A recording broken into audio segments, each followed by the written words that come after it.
Христос посеред нас! Дорогі у Христі браття і сестри!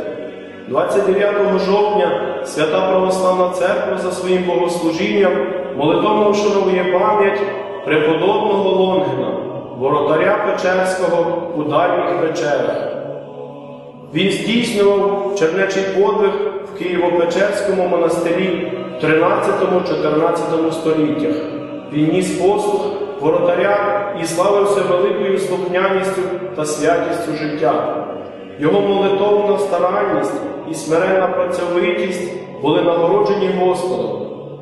Печерський воротар удостоївся дару прозорливості. Людей, що приходили в лавру, з добрими намірами він підбадьорував, а злих нещадно викривав і приводив до покаяння. Мощі преподобного Лонгіна спочивають в Дальніх Печерах.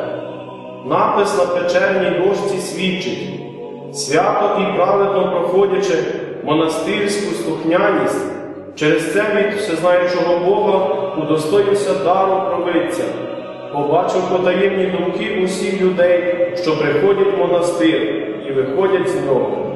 Дорогі браття і сестри, наслідуймо у подвигах преподобного Лонгіна та молімося до нього, просячи його допомоги у подоланні життєвих труднощів та в укріпленні нас на шляху до Царства Небесного. Христос посеред нас і є, і буде.